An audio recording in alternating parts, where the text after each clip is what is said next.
Uma epístola muito rica, porque nos ensina o suprassumo do Evangelho.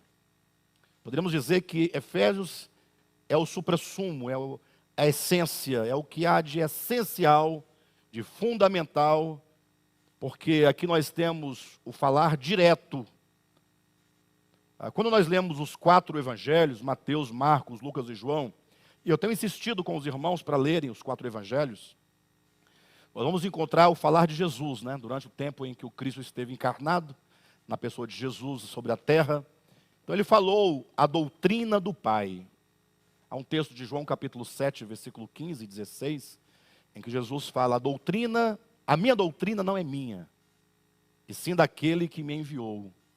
Então nós vemos ali Jesus falando diretamente. Ocorre que quando se ler os 4 evangelhos, não raras vezes os leitores se perdem na periferia do texto. O que é a periferia do texto? São as informações que não constituem propriamente a verdade da doutrina de Cristo. São as informações que vão preparando o contexto para que o Cristo de Deus apareça naquele cenário e ali comece, portanto, a falar a doutrina do Pai.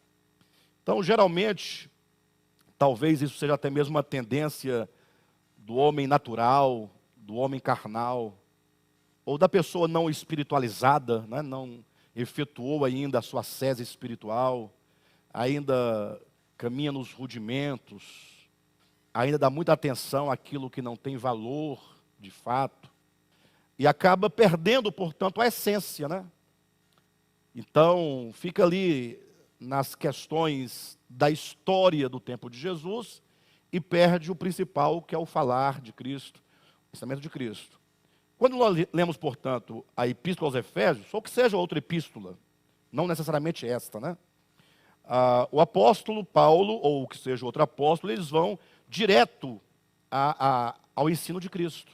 Não tem o contexto histórico, porque não é um livro biográfico, é um livro epistolar, é uma epístola, é uma carta.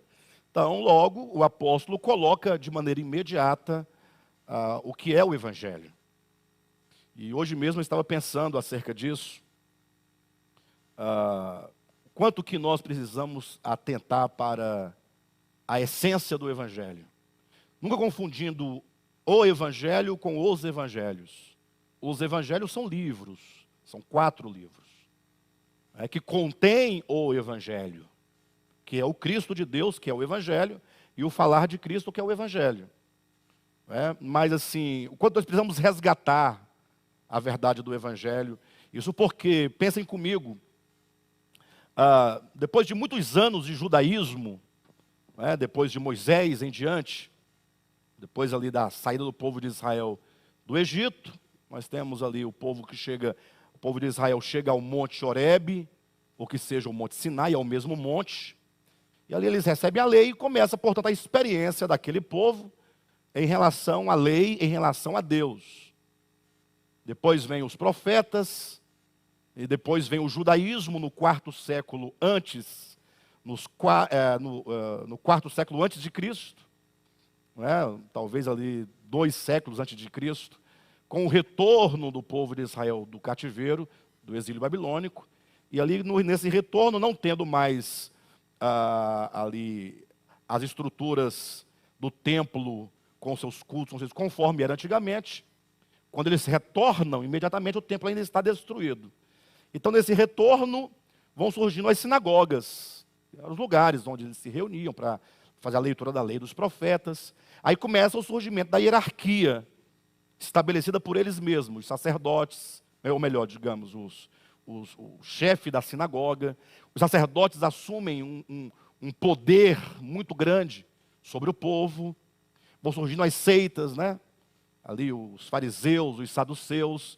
Quando então, depois que o templo está restaurado, o culto do povo judeu acontece tanto no templo quanto nas sinagogas, a depender da distância que se morava do templo, exatamente. Quando Cristo então vem, existe uma religião que está totalmente construída na base da lei de Moisés. Então o judaísmo não é próprio de Moisés, não é próprio da lei. É a seita, ou a cosmovisão teológica, que foi construída a partir do retorno babilônico e que foi reprovada por Cristo em todo o seu ministério.